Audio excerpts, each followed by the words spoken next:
Hello, everybody. Hello, and welcome to the penultimate episode of This Is a Talk Show. That's right, we're getting off this bus, but we got a couple more shows to give you before then. I'm Kristin Mueller-Heaslip, and I'll be joined by Adam Bailey in a little bit, and our great guest Marvin Law and Jon Bennett. But first, I have a song for you to start out with. So, I often like to link the songs that I do thematically. I don't know if you've noticed that.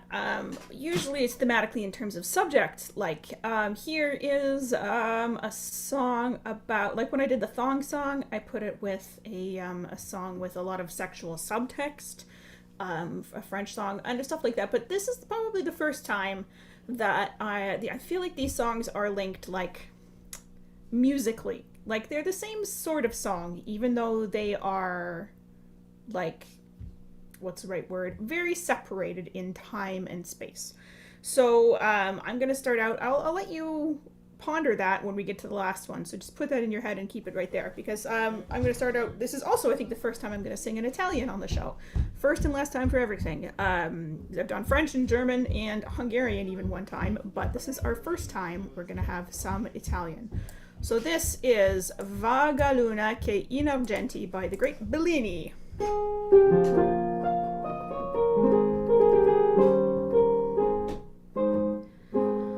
Vaga luna che in argenti,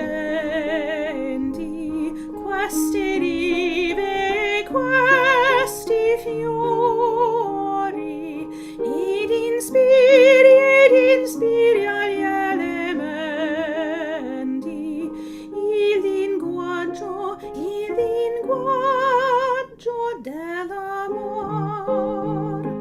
Testimonior sei tu solo del mio fervido desir, ed a lei che mi innamora, con tuoi palpiti, i palpiti e sospir, ed a lei che mi innamora, con tuoi palpiti e sospir, ed a lei che mi innamora, con tuoi palpiti e sospir, e sospir, e sospir.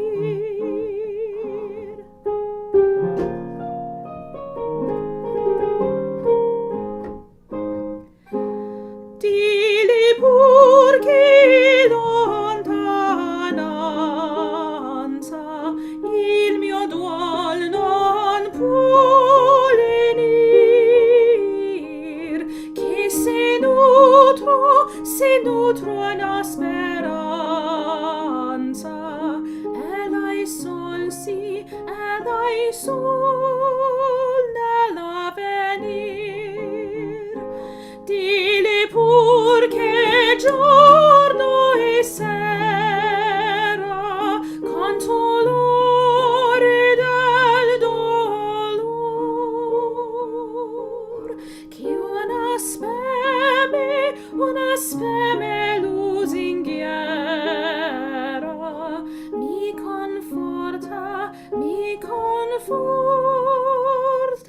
nell'amor, che una speme lusinghiera mi conforta nell'amor, che una speme lusinghiera mi conforta nell'amor, nell'amor, nell'amor.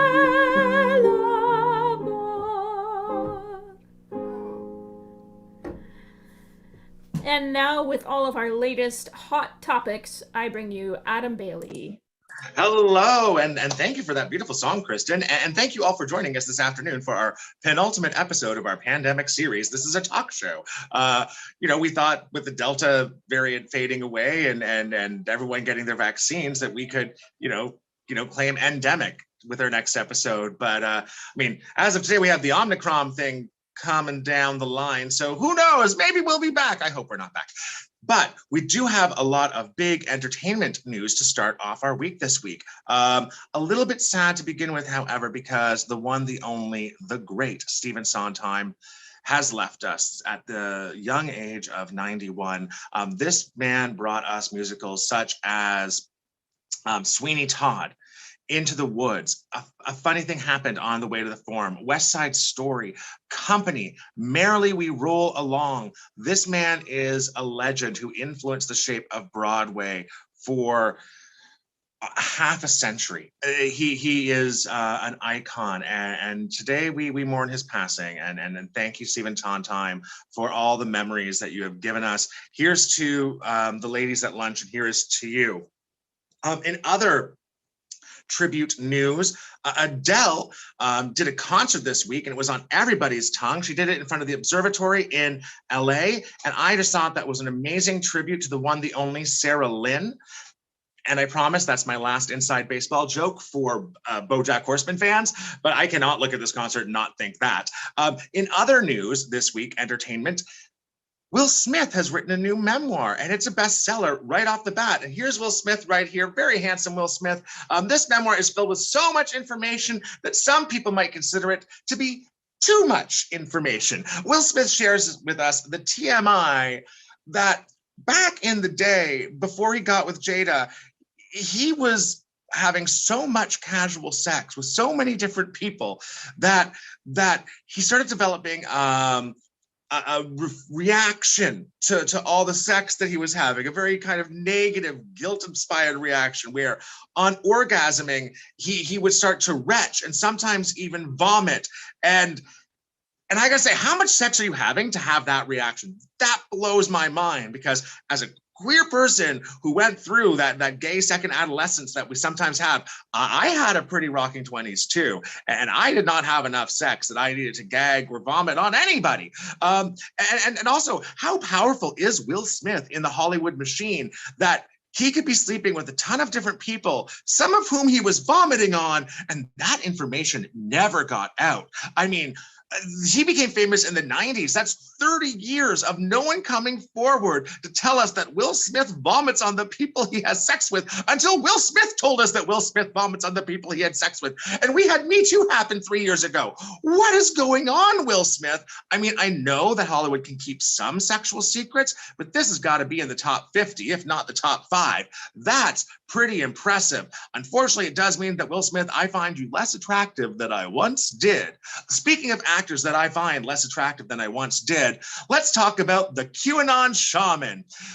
Proof that I really need to think about men in terms that aren't just their body fat ratio. The QAnon shaman is, of course, the mascot of the insurrection that happened at the Capitol building in the United States of America on January 6th.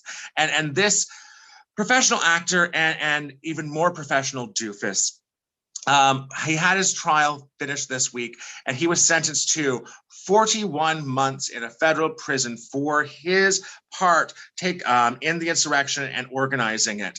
And you might think that QAnon shaman here is an outlier in right-wing politics, considering that we tend to call right-wingers conservative and think that these people might dress and behave in a conservative manner. But no, this sort of cosplay is really common in the right wing. I mean, look at Alex Jones here doing his best Incredible Hulk impersonation. When I looked up this photo of the esteemed talk radio host and mouthpiece for the right-wing politic in America, this photo that I found was from an article where the interviewer was asking a psychologist why Alex Jones ripped off his shirt so much. This apparently is a weekly activity for the man. And he's not the only right-winger who likes to cosplay. We also have Roger Stone, seen here doing his best mashup of Darth Vader and the Monopoly Man. This person is a steampunk villain. And if I were to show you a shirtless picture of him, which I am not, and you can thank me later, he has infamously a life-size tattoo of Richard Nixon's face on his back, which is just a little beyond creepy. But speaking about actors in the right taking things a little beyond, we have a new one to add to this list, no one other than the actor who is playing Judas in Jesus Christ Superstar, who was just arrested this week for take his part in the January 6th insurrection. And I mean, Judas famously threw away his morals in order to get his sect to start a violent revolution. And the actor here is doing just about the same thing, throwing away everything that's moral to start off a revolution that never actually comes. And I gotta say, that is some serious method acting. I can't imagine anyone else from the cast doing this and it fitting so well as Judas. But that's not all the entertainment news we have for you this week. No, this week we also have our first ever opening weekend review of a movie that just came out. And the person giving us that review, the one, the only, Kristin Mueller-Heaslip. Salut Adam, ça va? Oui, ça va bien. Oui, très bien. J'ai quelque chose de spécial pour toi aujourd'hui. J'ai du reportage original. Hier soir, je suis allée voir le beau film de Valérie Lemercier, Aline, une fiction librement inspirée de la vie de Céline Dion. Je vais parler, pour commencer, du bon. Il y avait du bon. Lemercier, qui a interprété le rôle d'Aline, est une comédienne très douée. Elle est très drôle. Elle est une bonne actrice. Bon, elle a vraiment trouvé l'énergie un peu gênée, mais attachante de Céline. Il y avait des moments drôles, des moments de slapstick qui j'aimais beaucoup. Il y avait aussi des moments sincères qui avaient l'air de la vérité. Il y avait un moment où la jeune Céline, âgée 12 ans, elle était sur son lit dans ce petit chambre du grenier et elle regardait les photos sur le plafond des vedettes et des modèles. On peut sentir avec elle comment elle voulait être comme elle. Elle voulait être avec les stars. Mais il y avait aussi les modes, le costume. C'était bon, je l'aimais beaucoup. Mais il y avait des choses qui n'étaient pas si bonnes. Et je ne vais pas parler des choses évidentes, comme le choix de Lemercier d'interpréter le rôle d'Aline dès l'âge de 5 ans, qui est un choix bizarre, mais c'est un choix artistique et je le respecte. Ni de la représentation sympathique de la relation entre la très jeune Aline et son gérant qui a 55 ans, quelque chose comme ça. Non, je ne vais pas parler de ça. Je vais parler du vrai problème qui est il n'y a pas d'intrigue. Ce n'est vraiment pas une histoire. Les choses se passent, mais ce n'est pas une histoire parce qu'il n'y a pas de conflit. Le seul conflit, c'est entre le gérant et la mère de Aline. Et c'est résolu dès le mi-corps du film. Donc, qu'est-ce qui se passe après ça? Aussi, Aline n'a pas des fautes. Elle est trop bonne. C'est sa seule faute. Elle est une trop bonne épouse, une trop bonne mère, une trop bonne chanteuse. Ce n'est pas intéressant. Quand on écrit une biographie, il faut avoir une idée à propos de son sujet. Pourquoi est-elle importante? Pourquoi elle est tellement importante pour les fans? Comment a-t-elle changé la monde? Quel est son impact? Que signifie cet artiste? Mais si on ne fait pas ça, et le film n'a pas fait ça, c'est comme on a filmé la page Wikipédia de Céline Dion. Mais, tout considéré, je recommande qu'on va le voir. Parce que ce n'était pas bon, mais on ne l'oublierait jamais. Et comme on fait sur les points de presse de la COVID, je vais répéter tout ce discours maintenant en anglais. Hi, Adam, how are you? I'm good, and you? I'm great, thank you. I've got something special for you today. Some original reporting. So last night, I went to see this movie, Aline, a fiction liberally inspired by the life of Celine Dion. So this is made by whatever her name is, Valérie Lemercier, who's a director and actress from France. So I'm going to start with the good about it, okay? Always be positive. Lemercier is a very gifted comedian. She's very funny. She's a good actress. She really captures the awkward but endearing energy that Celine Dion has.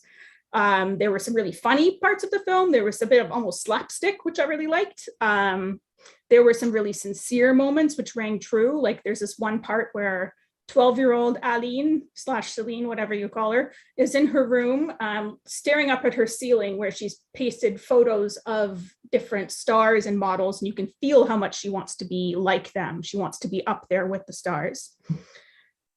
but there's also some things that weren't good, not so good. So, but I'm not going to talk about the obvious ones, like how Le Mercier, she plays Aline. This is a Celine Dion stand-in. She plays her from the age of 5 years old, which is a choice. It's a weird choice, but it's an artistic choice, and I respect it. I thought I was going to find that really weird, but I actually did not. Like, I was like, okay, you got me, movie. And I'm not going to talk about the kind of sympathetic portrayal about the relationship between Aline and her, who's like 20 or very young, and her manager, who's like 50, 55 years old. The real problem is that there wasn't a plot. It wasn't a story. Stuff happened, but it still wasn't a story because there was no conflict. The only conflict is between the manager and the mother, and that's all resolved by halfway through the film. So, like, what do you do after that? So the other part is like Aline had like no faults. She's just too good. That's her only fault. She's a too good of a wife and mother and singer. And that's just not very interesting. Like, when you write a biography, you have to have ideas about your subject. Like, why are they important? Why are they important for their fans? How do they change the world? What do they mean to the world? And this, if it doesn't ask those questions, like this film doesn't, it's just like filming Celine Dion's Wikipedia page. But all in all, I will say I recommend it. Go see it. Because even though it's not good, you will never forget it because of the whole 57-year-old woman playing a 5-year-old part is just, and yeah, it's really unbelievable. Wow, that's okay. So you put yourself through that. You saw Aline. Thank you very much, Kristin. You're welcome. I mean, it could be improved. Perhaps they need to have Will Smith come in and do a brush up on the script, because he could give all the TMI information about Celine Dion's life that we didn't know, that we didn't need to not know that. I mean, I'm sure we can hear about all of her vomiting and heaving with her sexual experiences. I'm sure that would have been an addition. And Will Smith wonders why his children wanted to divorce him. But it's time to start introducing our guests this week. And Will Smith is a segue because he plays a superhero in the movies, and we have someone who draws them in real life. Ladies and gentlemen, please welcome to your screens, Marvin Law. Hello, Marvin. How are you doing today? I'm good. How are you? I'm fantastic. It's really great to have you on the show. I've been trying to get you on the show for a while now, actually. Our schedules kept us missing each other's. It's nice to have something called a schedule during a pandemic, isn't it? A little structure never hurt anybody. Better than losing track of the days of the week. Yeah, I guess when you're an artist, there's a lot of time that you spend on your own too, though. Like your work probably was already something that you could do on your own and then ship in, like email in or send that way, as opposed to having to like go to an office. You weren't going to an office to draw things, were you? No, pretty much. If you had told me there's a pandemic going on, I would have really noticed that. Like, I spend most of my time in my studio in my room, so it's like, what's the difference between me and this? Is like, I just sit in my room and draw and watch my stuff. It's just same old day in the office for me. See, this is why we needed to have you on earlier on the show, so that at the beginning of the pandemic, you could have given people advice on how to keep sane while staying at home so much. Well, sane is a relative statement, I guess. It's Am I giving you too much credit there? Am I giving you too much credit there, saying that you're sane?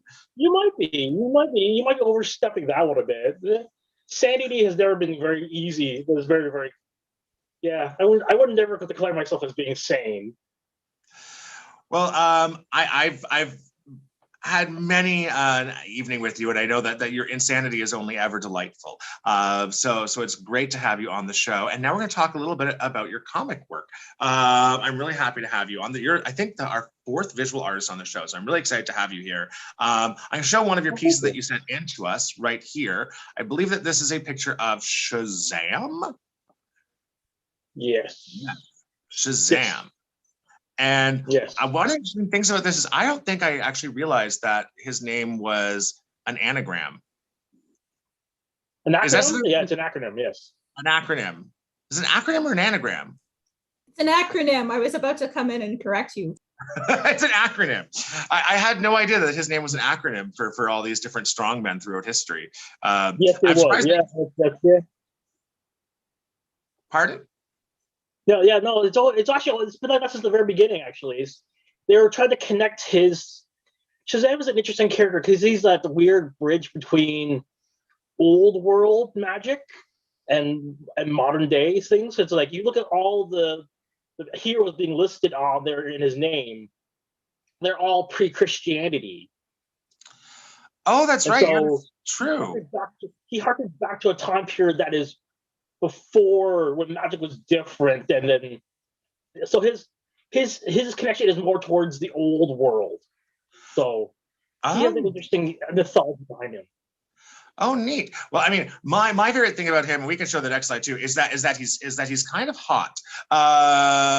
Here's Zachary Levi playing him, and I certainly had no problem going to watch the Shazam movie. One of my favorite DC movies, mostly because Zachary Levi is hot. But I kind of felt awkward having that feeling, because even though Zachary Levi is very much an adult man, the character of Shazam is like a kid who gets to be a superhero in his off time kind of thing. It's pretty much big with powers. Yeah, it's big with superpowers, right? Because it's sort of like Zachary Levi is like the sexier version of Tom Hanks. Yeah, so it's pretty much essentially the same thing. It's just literally every kid's power fantasy as growing up. Like, I don't want to be told, I don't want to do what I'm told. If I were an adult, you wouldn't treat me this way.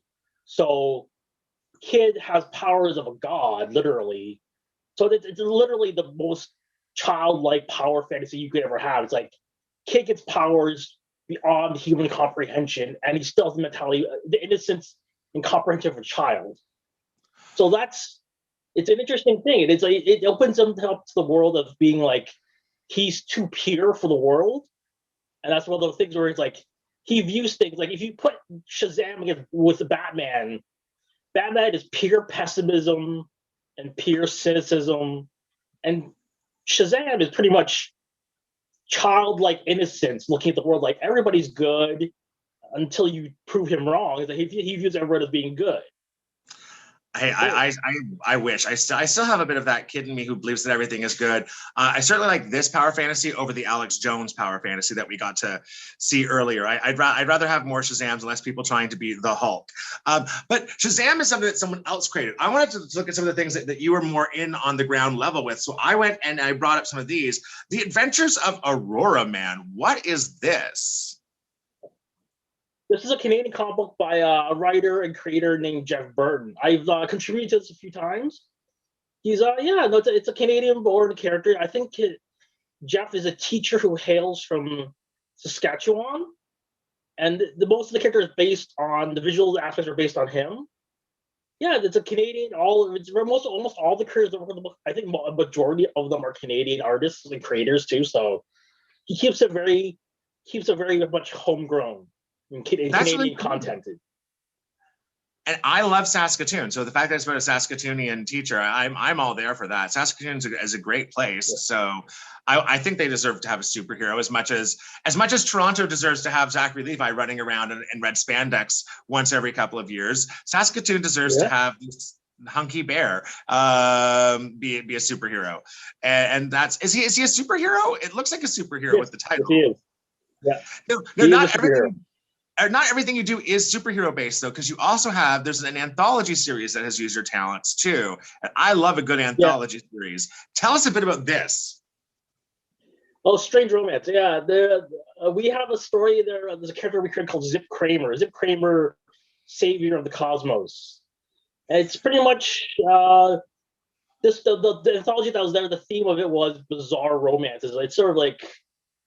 And so, yeah, that's pretty much it. Zip Kramer is pretty much a bumbling fool in the same vein as Zap Brannigan from Futurama and the original version of Buzz Lightyear, where he realizes he's a buffoon. He's like, well, I think I'm the hero of the story, but and then there's like going like, I'm the hero. I swear, jaw, I can do anything. I'm like, whatever I do is right. But and then there's something like going. I want to know though is how strange are the romances? Because right here we have alien creatures kind of trying to get in on a makeout session. Like this is a twosome that's about to become a 4G. I want to know how strange are the romances in Strange Romance. Well, it depends on the tentacles. strange romances can vary because the story that we had in there with Zip Kramer involved him saving what he thought was a damsel in distress. It's pretty much like Don Quixote, but later on she tries to literally eat him, and it ends up being an alien in disguise. And she peels her skin away like banana peel, and there's an alien, and she tries to just literally eat him as he tries to have sex with her. Oh my gosh, that's hilarious. Oh, good work. We need more stories about that, where someone goes into a group band to save a damsel in distress and gets eaten. That's amazing. So this is a sample of your work. Yeah. This is a sample of your work. I was wondering, if someone's interested in finding more of your work, how can they reach out and get in touch with you and find some of the work that you do? Most of the time, I'm pretty much on Facebook these days. Here's the fun part: I haven't talked to you about. I'm actually retired now. What? I got you at the end of your career? Yeah. Oh no! This is what happened. I retired 5 years ago. Oh my goodness! Yeah. Oh well, I guess people could still find your old comic book online. Yeah, I find my stuff. I still draw. I still draw on Facebook. I have a Facebook group and things like that. Facebook Comic Con, Marvin Law. You can find me there. Well, fantastic. Well, Marvin, thank you for joining us. Hey, we're going to be doing the news in a little bit. Would you like to help us out with that? Oh, cool. Okay, cool. Yeah, I'd love to. Not expect that to happen. Excellent, fantastic. Well, please stick around. In a couple of minutes, we'll start to do the news. But before that, I would like to introduce everyone to our next guest from Portland, Oregon. But before that, from Australia, Jon Bennett. Everyone, please put your hands together for Jon Bennett. I still ask everyone online to put their hands together. It's a nice thing to do, though. I hope you're clapping at home. Hey, Jon, how are you? I'm good. Can you hear me? I can totally hear you. I'm using a brand new phone and I don't know how things work at the moment. Did you know how things worked before you got the new phone? Not really. I've never been good at this stuff. I just meant things in general. Yeah, I don't know about anything ever. I always say I'm probably a moron. So whenever anyone is acting like a moron, I'm like, maybe they're right, Well, Jon, you are. If you sit back just a little bit, we can see more of your handsome face. Yeah. Right now, we're getting the cutoff of the. Yeah, there we go. So Jon, you recently relocated in the middle of a pandemic to Portland, Oregon, as Berkeley was to America in the '60s. Portland is to America right now. How do you feel about your relocation and where you are? I feel pretty good. Like it was a real thing. Like, as you know, like before the pandemic, I was basically touring for the last 8 or 9 years. So the longest I've spent in the one place is maybe 3 months. And then I had to go back to Australia for 18 months and deal with the pandemic and everything like that. And then I have moved to Portland. I got married last weekend to my girlfriend, who is we've had a long distance relationship since the start of the pandemic, and so I moved over and got married, and now I live here. Oh wow! Congratulations. Yeah, I thought that would be a good thing for you because I don't know if you knew that. I don't think I did, but so a woman not only got to have Jon Bennett, but she gets to naturalize you too. Yeah. Oh, I got to have my first Thanksgiving last weekend, or just Thursday, which was like a very American Thanksgiving, which I've never really experienced before. Did they put marshmallows on the yams? Yeah. What the fuck, man? Who does that? It doesn't make sense. It's and they don't do it because I have American family in Canada, and so we have Yanksgiving. Right. For them, they get to, but they don't get the full day. They get us after work, and they don't do all the American things. We don't get the marshmallow on yam thing, but I know I tell you something, it's fucking delicious. Really? Yeah, it's so delicious. Oh my God. But I feel like I'm going to have a heart attack. I've been here for not even 2 months yet, and I feel like I'm going to die. American food. This is what kills you, is American food. That's the end. My favorite part was the family that I have married into is sort of an old school American Italian family, and they have a 92-year-old grandma who is fucking hilarious. Number one, she hates trees, just hates them. All trees. What? Yeah, she's quite amazing. And the other thing we found out is she can't yell. So she hates trees, but you can't yell at them. Yeah. We spent most of Thanksgiving dinner trying to make her yell, and I'll probably post it on like TikTok or something, but she really wants to yell, but she can't. It's just like a mouse type, like, ah! That's how she does it. Police Academy, but she never gets to say freeze dirtbag. Yeah, it's exactly that. That's amazing. No, because I haven't said to the audience exactly who you are. So you're Jon Bennett. You are a person who had this stand-up comedy career in America, and then not America, in Australia, and then in North America, we tend to call you a bit more of a storyteller. You have these hit shows such as Fire in the Meth Lab, and you've been touring them around the Fringe circuit for years. And it's a great success. And now you're living in the States. And I was asking before this, what is the difference between a stand-up comic and a storyteller? Nothing. I think that's the thing that I always get asked. And I think there is like, I don't know, like I started doing stand-up and did like, your generic style of stand-up. And then I found that everyone seemed the same, which is like very common these days as well, straight white man talking about all their privilege or whatever. And you're a breath of fresh air from the straight white man thing. Yeah, well, I see that. Not necessarily. Let's be real. But then I started doing. I found that very unoriginal. So I started doing more storytelling stuff, which is true things from my life, and attaching the sort of stand-up thing to that, so I could make an original thing. Because no one can say, if you tell a true story about your life, no one can say, that's this person's joke, or I've heard similar delivery elsewhere, because it's just like, I'm just telling you about my life, which is what I just did with my marrying into the American Italian family. And that's a lot of heavy food, and that's a giant American beer, but also that is. It's as big as your head. That's fantastic. And I know you also have gotten some good respect in America, because you have The Moth, which is a huge storytelling symposium in America. I don't think Canadians can understand what The Moth is exactly. It's sort of like This American Life on steroids, just with a live show that fills like big halls and stadiums, you were saying. And they've published a series of books, and you're in one of the books, correct? Yes.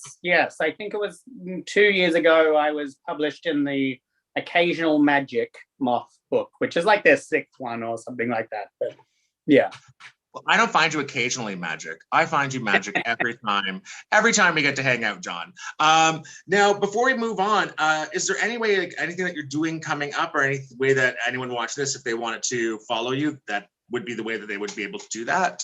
No, it's still kind of a pandemic. No, I'm doing a residency coming up at Curious Comedy in Portland, where I'm teaching some storytelling and running some storytelling shows, and also doing all of my 8 one-person shows over the next year. So that's what I've got coming up at the moment. But it's taking a long time because, who knows what's happening. And also, I've just moved here and still sort of settling in, but that will be coming in 2022. Well, that is fantastic. Well, I mean, at this point in time, everything's coming in 2022.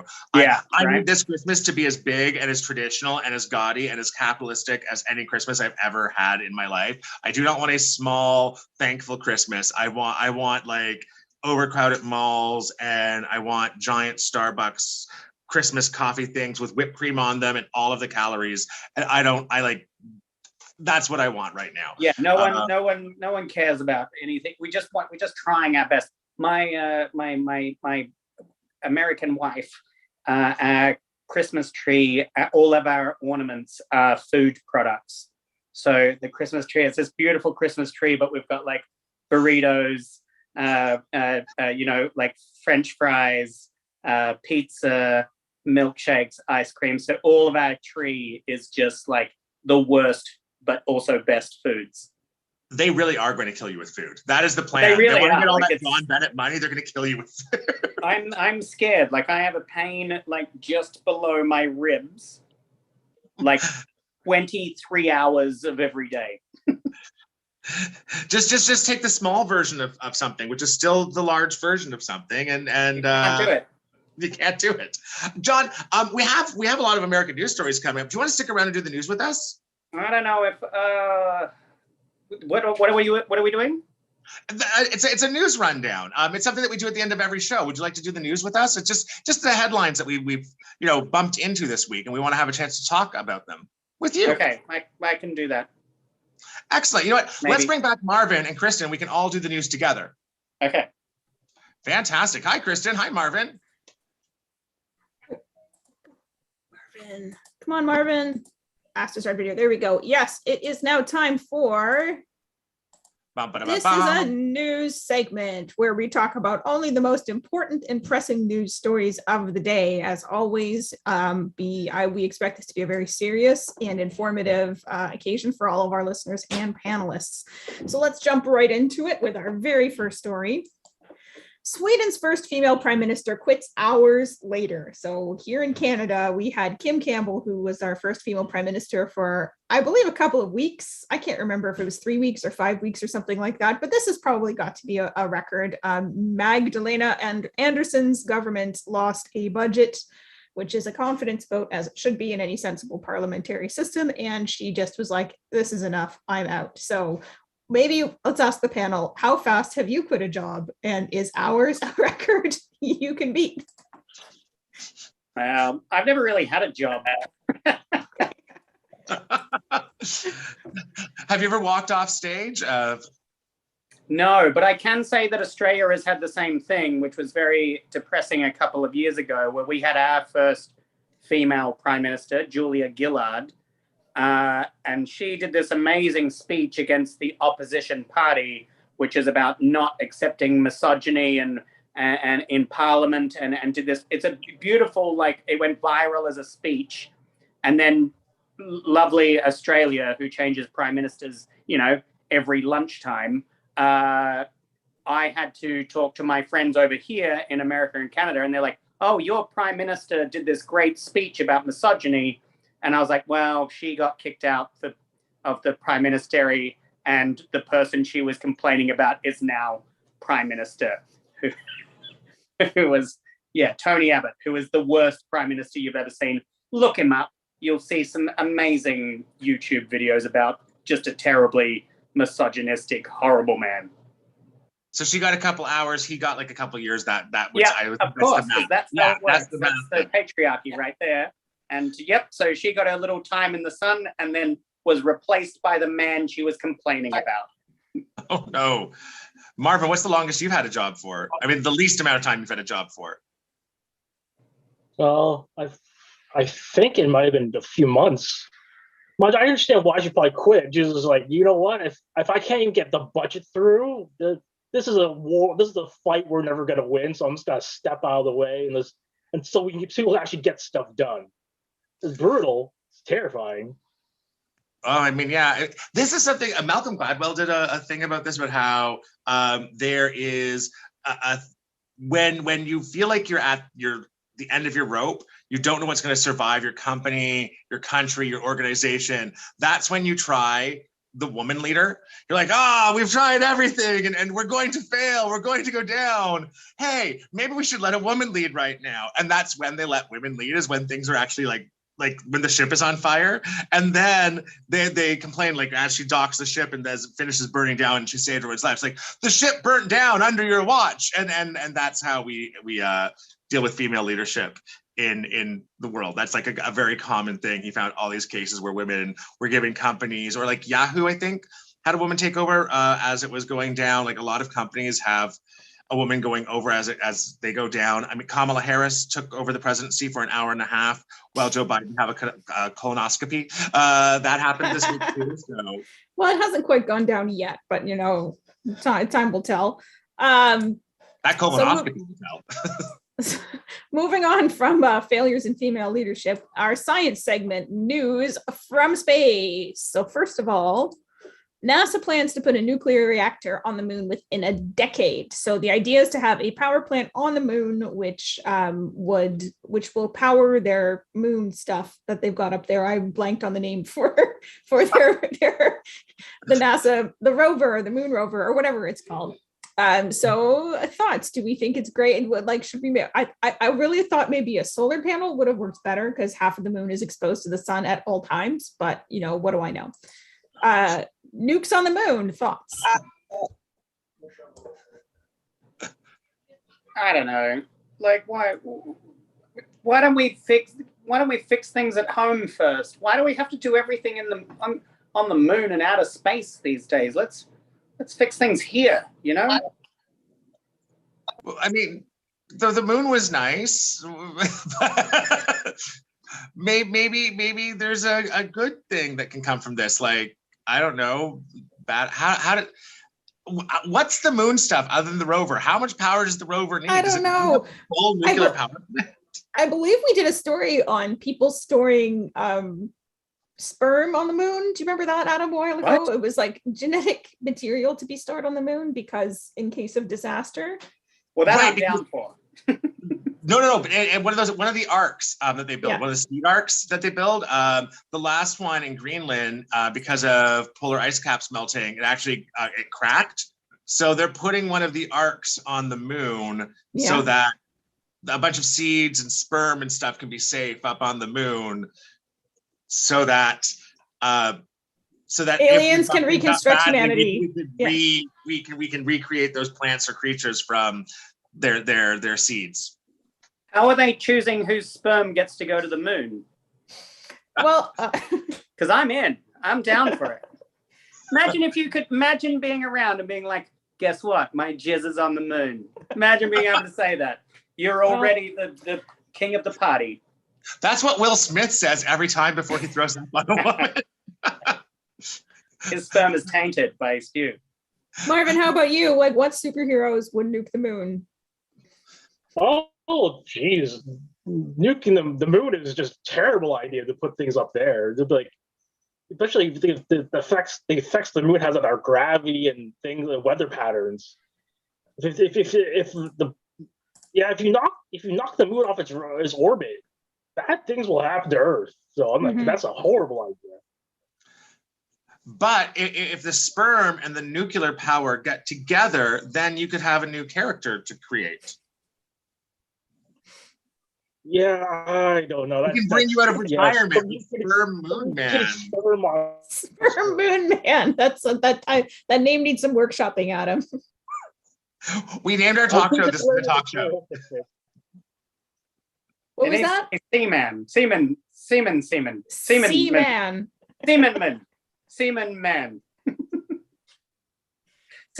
Man. Coming soon from.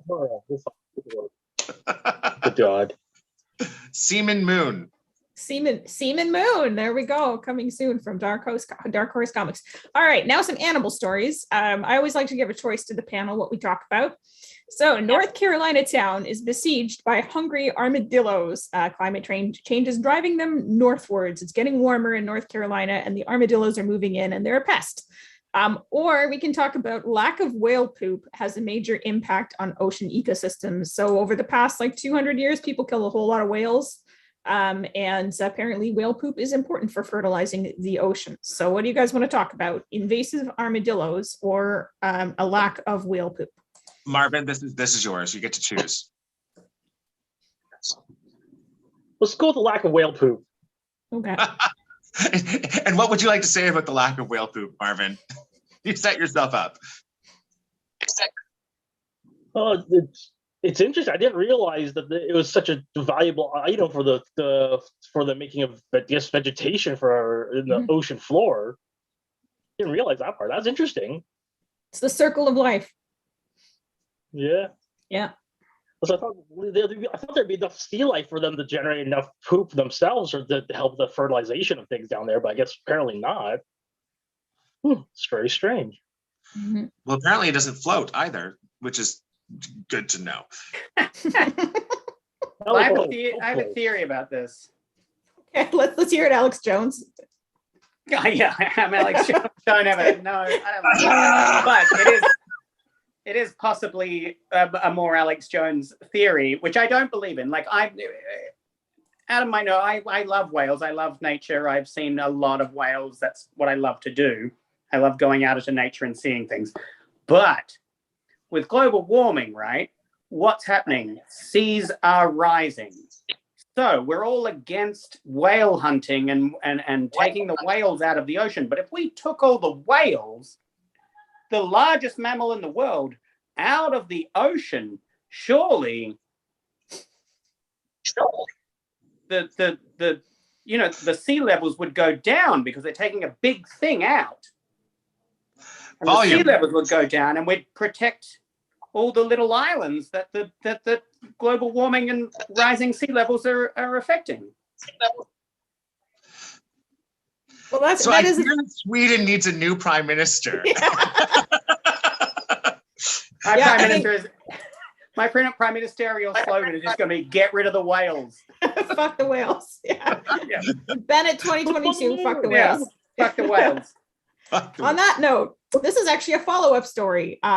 Catholic bishop who fell in love with writer of satanic erotica, now reportedly looking to artificially inseminate pigs. And yes, I would have chosen the story anyway, but that image is really an extra bonus. So this is a former exorcist, which is a very unusual position within the Catholic Church, who did some in-person research by exploring the satanic erotica with an author, fell in love with her and left the priesthood, and apparently is now, I am not making this up, guys, literally he is jerking off pigs for a living. I don't know what to say other than that. Love makes you some weird things. Yeah. What thing you do for love? The things you do for love. But your Italian family, how are they going to take hearing this news?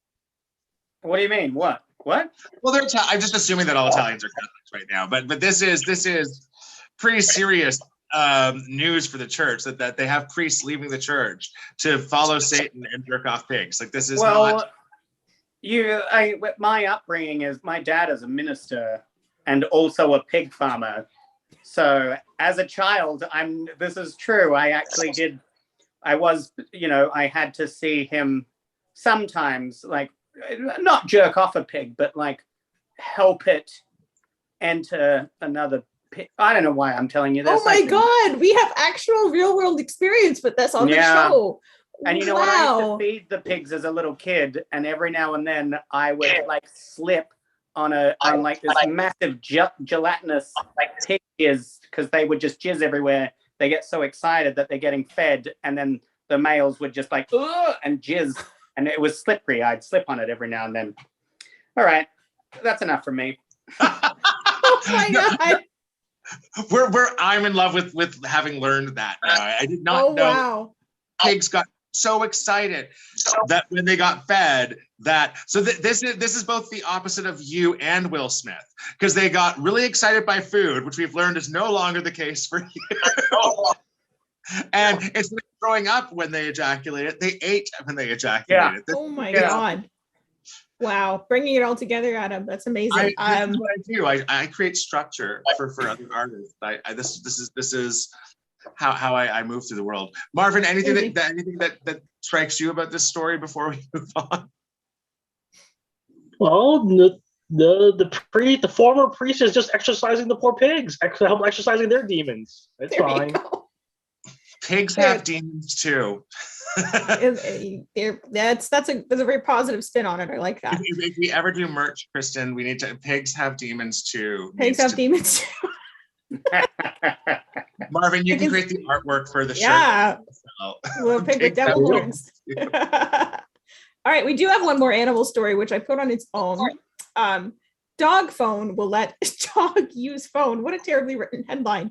Someone has invented a dog toy with a built-in video phone, it's like a little ball that the dog can play with and will trigger a video call to the owner. So instead of it's not only that you can check in on your dog during the day, but if your dog is feeling lonely, they can play with their little phone and give you a call and check in. So this can have an unintended side effect, though, as the inventor of the toy reported feeling a little bit sad when her dog didn't call her during the day. Like, what was he doing instead of checking in with her? So new gift idea. Is this a great idea? Should we allow our dogs on the phone? What if they start calling each other? What if they start cyberbullying each other? Like, what are the pitfalls? What are the possible downsides of dog phone? None. I think it's great. Let Sign your Jon dog up. even harder. Yeah, I mean, my friend's got a dog that it has the pads where it can press a button and it's like food, and then it's like it can talk. They can talk to you. It's really cool. I love it. Does it know that it's talking to you? Yeah, well, it knows what button it's pressing. Oh, well, that's again, go on YouTube and look up dog communicating with this keyboard, and it's really cool. So I'm all for it. As a pet owner, I do think that our pets do understand more of what's going on around them than we often give them credit for. Like, something linguistic gets through. I don't know how much of it does, but I do think there is. How many car accidents are going to be caused because a dog phoned someone while they were driving? Like that, there's one of the examples right there. Oh, it's my dog. And I can imagine there's some needy dogs out there who you're going to be like, oh my God, it's my dog calling me again. I just can't take What it. if you're the needy one and you keep calling your dog and they don't pick up the dog phone and you're like, my dog left me on red again. The simmering resentment created by dog phones. Marvin, do you have any pets? Not anymore. We used to have pets in our house. Are you a dog person or a cat person? We've had one of each. Pardon? We've had one of each. One of each. Did they get along with each other? Oh, they weren't together at the same time. They were separate, different times. I got to okay. Keep them apart. Keep them apart. And so obviously they didn't have any competition with each other then. So no. Yeah. Who do you think would call you more, your dog or your cat? Depends on who needed what at a moment. Usually, if the cat needed something, of course the cat would be like, "Hey, I need some pets here. Come over here. I'm gonna come over here. You pet me. This is our deal." Excuse me, you're not snuggling me, and I need snuggles. Yeah, my cat does the thing where it moves your hand to its head. It's like it'll take your hand with its claws and move your hand and be like, "This is what you're supposed to be doing right now." So, do it with me. It's pretty much like it's like a girlfriend. Usually, it's like, I don't need you until I need you, and then you come do your duties. Well, that priest we talked about a second ago would have something to say about that. But yeah, so dog phone, I look forward to having our first dog phone guest on. We'll have a golden retriever or something on in 2022 if we ever bring the show back.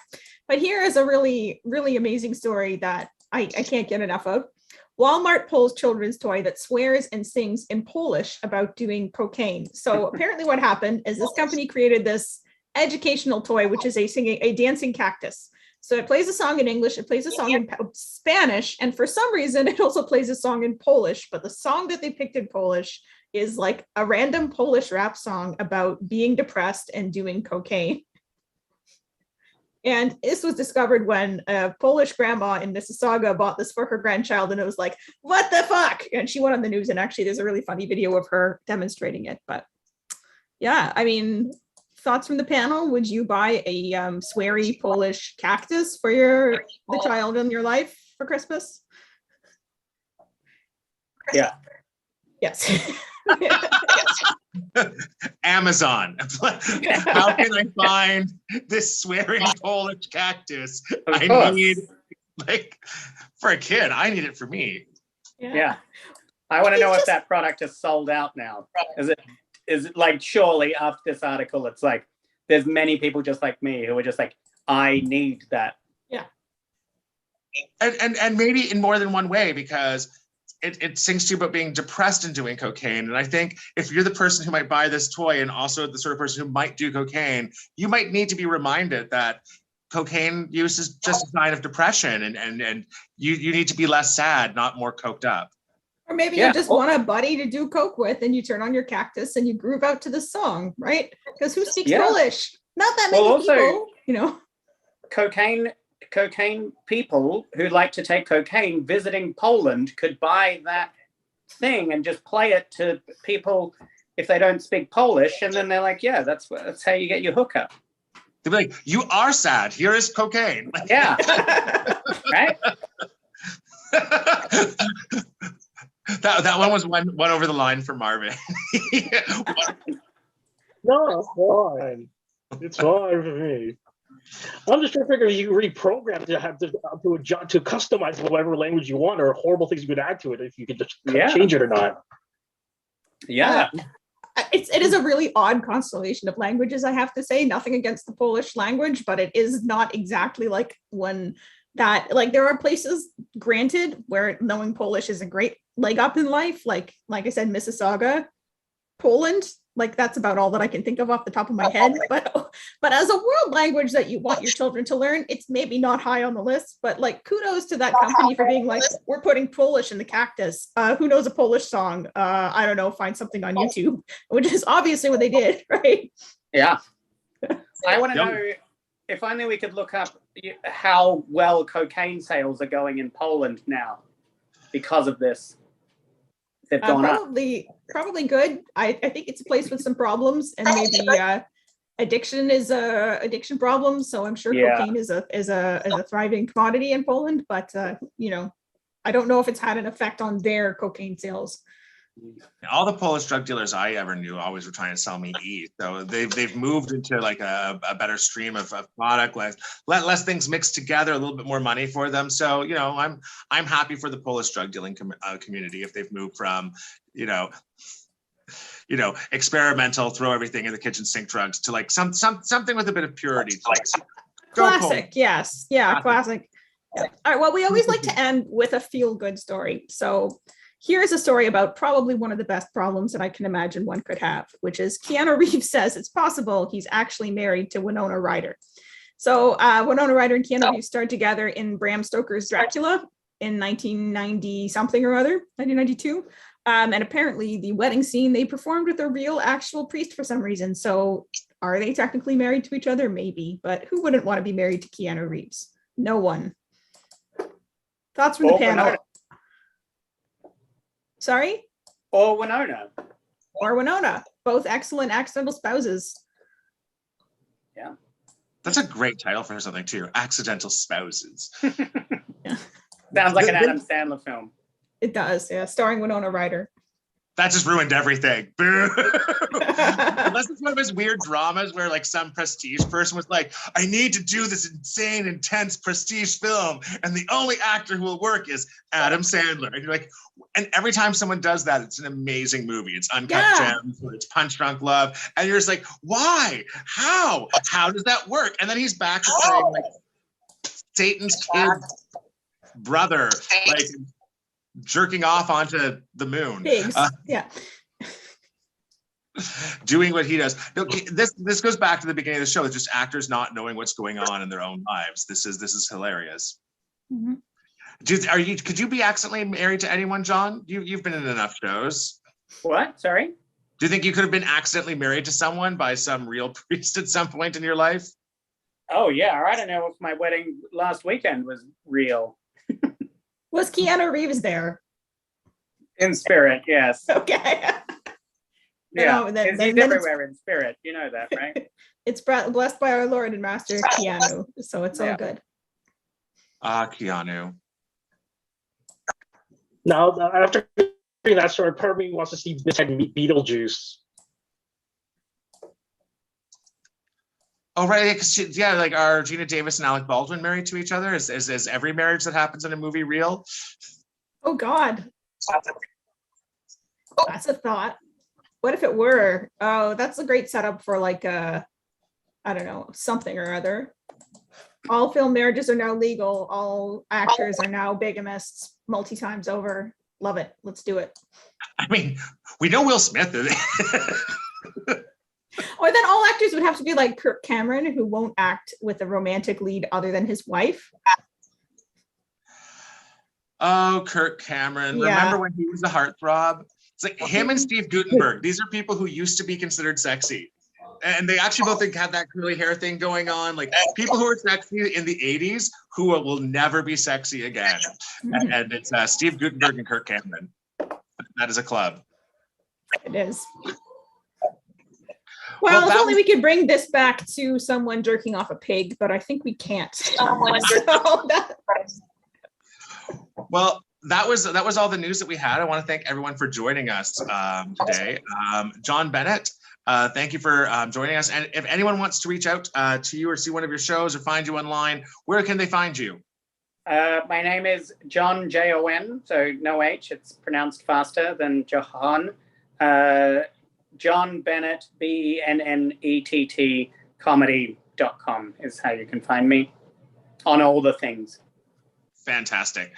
And Marvin Law, how can people find you?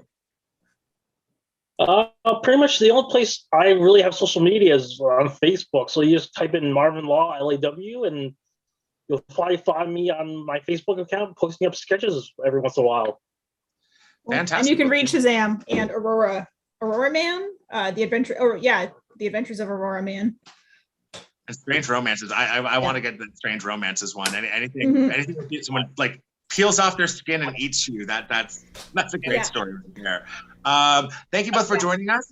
Next, in 2 weeks, we will be having our endemic episode from our very first episode, we're going to be having Ryan Adam Wells rejoin us, and he will be playing us some beautiful country music. And we have our most frequent guest from Bad Gay Movies, Bitchy Gay Men, Daniel Krolik will be with us, and that will be our last episode for 2022, and hopefully our last episode for this pandemic, because we're just crossing our fingers now. Nakram, stay the fuck away from us. Kristin, do you have anything that you'd like to play us out with? I do, but before I do, I want to remind everyone out there that they can buy us a coffee at ko-fi.com/this is a talk show. I usually plug it a couple times in the show, but I didn't this time. So yeah, drop a couple bucks in the hat. We always appreciate it. And whatever you put in that box, I will read on the air next week, and it's your last chance. So drop those dollars, make it rain. But yes, I do have a song to play us out on. So let's all say goodbye. Goodbye, everybody. Bye. Thank you for joining us. We'll see you all soon. And I'm going to turn you guys off. All right, looking good. Yes, so like I said, I thought I would put this song together. I picked this song because of the Celine Dion connection. But if you think back to that very first song that I started the show with, this is actually sort of a very, very similar song, except it's written instead of in Italian, not quite opera idiom, it's in a pop idiom, but it has a lot of similarities. What you might call basic harmony, long phrases, universal subject matter, instead of I'm sad because my crush doesn't like me, this one is like I'm happy because my crush does like me. But anyway, here is one of my favorite Celine Dion songs, The Power of Love. The whispers in the morning of lovers sleeping tight are rolling in like thunder now as I look into your eyes. I hold on to your body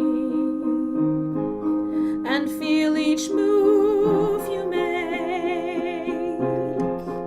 Your voice is warm and tender, a love that I could not forsake, 'cause I'm your lady and you are my man. Whenever you reach for me, I'll do all that I can. Lost is how I'm feeling,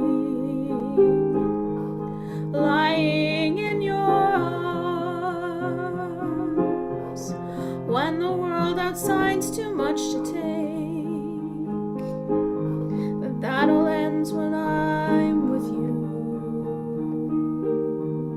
even though there may be times it seems I'm far away. Never wonder where I am, because I'm always by your side, 'cause I'm your lady, and you are my man. Whenever you reach for me, I'll do all that I can. We're heading for something, somewhere I've never been. Sometimes I am frightened, but I'm ready to learn of the power of love.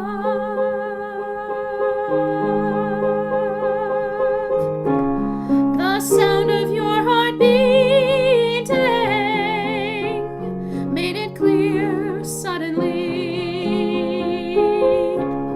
The feeling that I can't go on is light years away,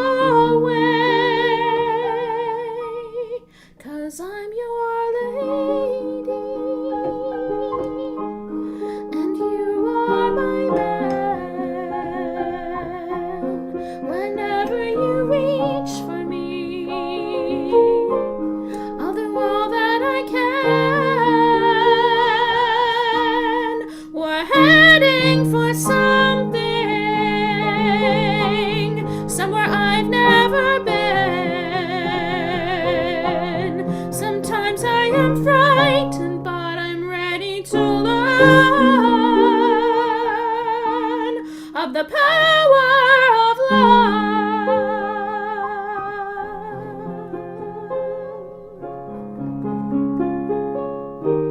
The power of love. I hope you all feel the power of love this week, my friends. And please go see Aline if you can. I mean, if it comes to anywhere outside of Quebec, please do. And we love you all. We will see you in 2 weeks.